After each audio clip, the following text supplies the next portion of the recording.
Today's Mercedes-Benz interview of the day brought to you by Mercedes-Benz. Celebrate the journeys that bring you close together. An exclusive offer on a vehicle you'll adore at Mercedes-Benz Holiday Love Celebration going on now through January 2nd. Learn more at mbusa.com/special offers. You can vote on the most valuable Danette. Go to danpatrick.com. And thanks to Tire Rack for donating 4 new tires to the winner of the most valuable Danette award. He's Kurt Warner. He's got a couple of MVPs, and he's a Hall of Famer. He's joining us courtesy of NFL Network's Game Day Morning this Sunday, and he's calling the Cardinals-Rams for NFL Network next Saturday, December 28th at 8 Eastern. Where are the MVPs? I don't know, to tell you the truth. Sometimes they're behind me. Sometimes they're in my outside office. I don't know, Dan. Wait, Steve Young said the same thing. He didn't know where his MVPs are. I mean, it's about the memories more than it's about the trophies, Dan. So sometimes my wife will put them up, to kind of decorate the office a little bit and look cool. But yeah, I'm with Steve. I don't know more about thinking back to those great memories than it is, looking at the trophies. Well, Steve said if I walked in his house, I'd never know what he did for a living. Is that the same in your house? Yeah, you wouldn't know unless you came into this office. My rings are back behind me somewhere, obviously some football helmets, and there's a Super Bowl MVP trophy, I guess, is up there on the top. So outside of this office, you would have no idea. My wife is not a football fan at all, so I don't have different pictures or anything displayed anywhere. No. Does that help if your wife is not into football? I think it helps when you're playing because it's nice to be able to get away from it. Now that I cover the sport, I wish she liked football more so she would sit down with me on Sunday afternoons or whatever and watch football, because now, I've got to kind of watch it and cover it all the different days of the week that it's on. And she could care less. She doesn't want to be around it. She doesn't want it to be on TV. So it's a little bit harder now that I cover it, but it was nice when I was playing, whether it was the kids or my wife. None of them were really football junkies. So you came home and you could just be dad. If you were Kirk Cousins, what would you think about your future? Well, I was Kirk Cousins a couple times in my career. You found myself in that situation.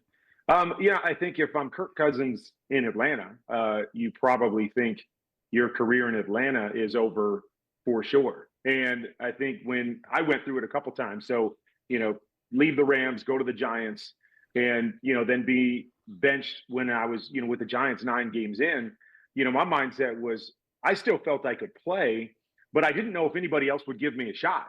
Right now, this is 2 organizations that have kind of, moved on from me, so to speak. And that was that was the secondary thought in my mind was, man, is anybody going to give me a shot after, this season? Because obviously my year with the Giants was completely different brand of football than we played in St. Louis. So if you just looked at stats, numbers, whatever it was, you'd be like, oh my gosh, this guy's a shell of himself in New York from what he was in St. Louis. So he's probably not a starter anymore. And I think you could say the same thing about Kirk Cousins with this last stretch that he's had there. I'm sure there's a lot of people wondering, are his best years behind him? Can he ever get back to the form that he had, prior to this season? So I'm sure, part of that is going through his mind is what is the future? Is there a future for me as a starter in the National Football League? Yeah, but what's that like to play at a peak level with the Rams, and then you get benched with the Giant? Like, how do you go from that high to that low, and then go back to that high with Arizona and go to the Super Bowl? The bottom line, Dan, is you've got to be realistic with your situation, and you've got to take ownership of the stuff that's yours.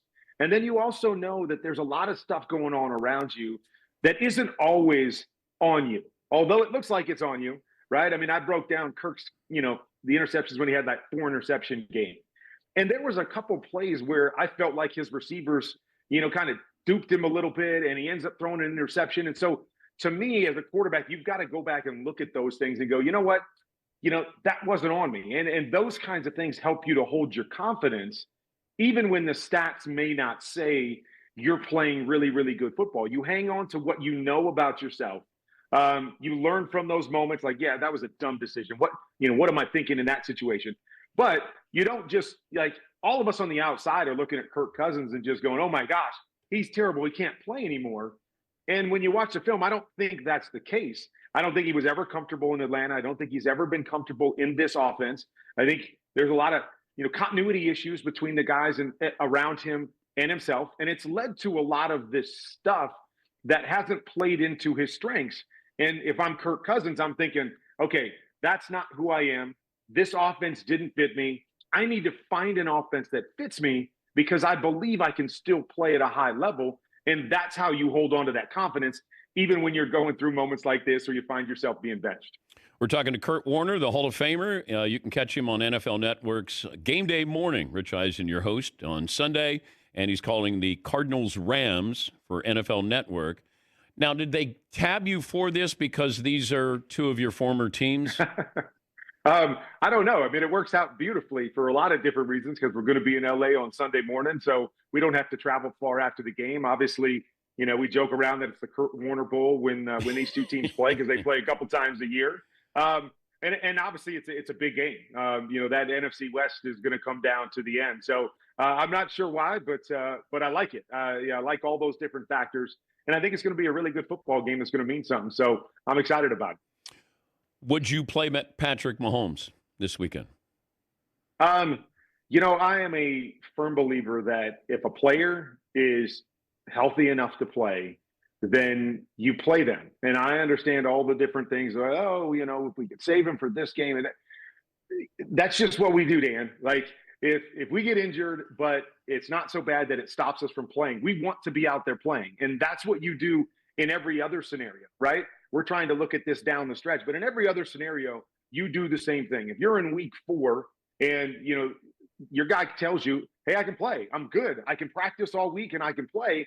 You play that guy. You don't, that's just the nature of what this business is all about is we want our best out there and our guys want to compete every chance they get. And you don't pull that competitiveness from them in any situation unless you see the guy and you go, okay, that's not our guy. That guy can't protect himself or that guy can't play at the level, we need him to play. Other than that, if he says he can go and he's out there practicing, he goes. Why do the Steelers have Lamar Jackson's number? That's a great question. And I don't really know the answer to it. But I think what we all know is that there are certain teams that just get into our mind that they would struggle against. When I played, it was the Tampa Bay Bucks defense, is that I just knew how good they were. I knew what they were going to do. It wasn't a surprise. They didn't fool me. They were just really, really good at what they did, and they matched up really well against us. And that's another thing I don't think we consider enough is matchups and how important matchups are, Dan, in the course of things. Like, we just want to look at a team, well, this team's better than that team. But matchups become so critical. And inside divisions, certain teams are built to stop other teams. And I just feel like the Steelers have a real good gauge on what the Ravens want to do, how Lamar Jackson plays football, because they've played against him and they've watched him so much. And they just match up very, very well. And like I said, as a quarterback, there's times you have teams where you're just like, man, I just know I've got to be perfect in this game if I'm going to have success. And going out and trying to play perfect usually leads in the other direction. Instead of just going in free and believing, hey, doesn't matter, we're going to take this team. I love the matchup we've got, and we're going to go out and sling it around.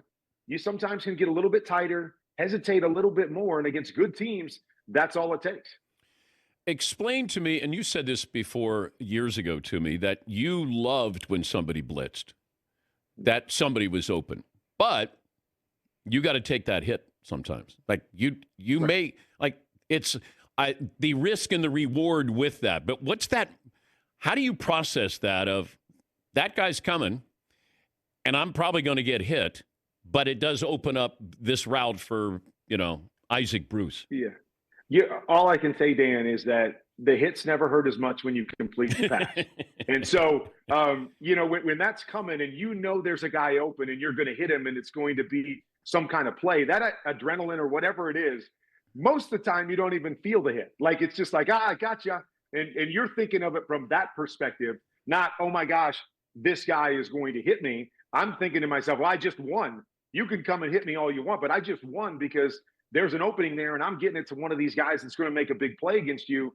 And so I loved that aspect of things. And, the other challenge too, Dan, was I'm going to try to get the ball out before you can even hit me.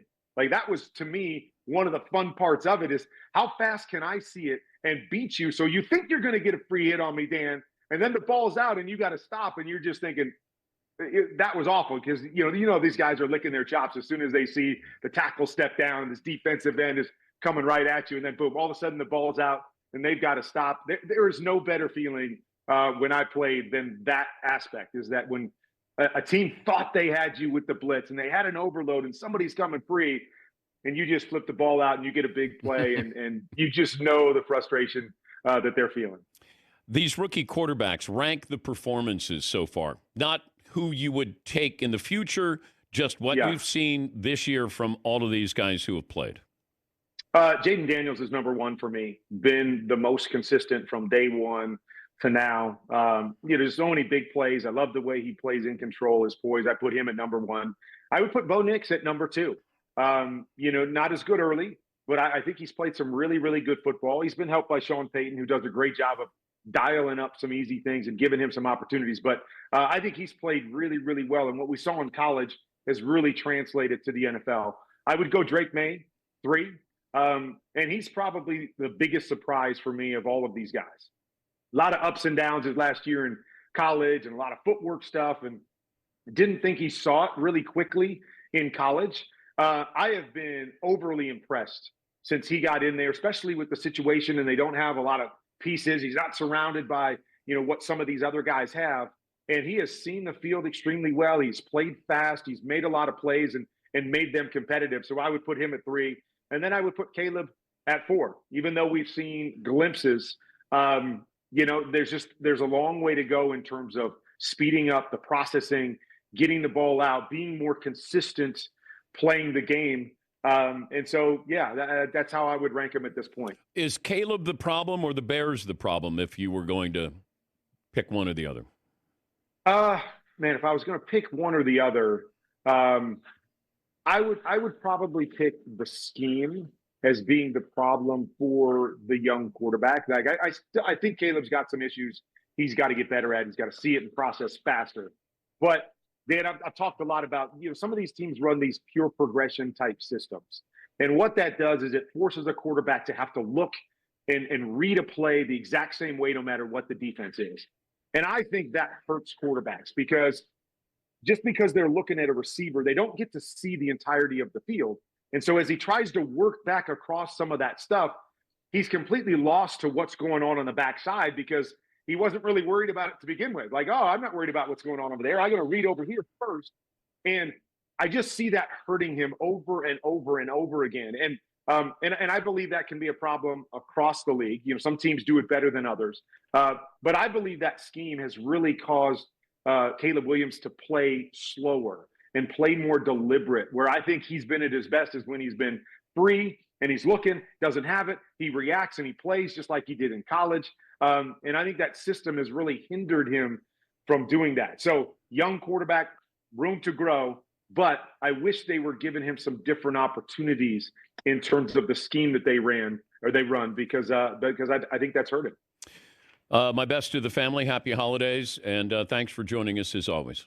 You got it. Happy holidays to you as well. It's Kurt Warner. He'll be on the call for Cardinals Rams NFL Network. That's next Saturday, December 28th, but you can see him on NFL Game Day morning this Sunday.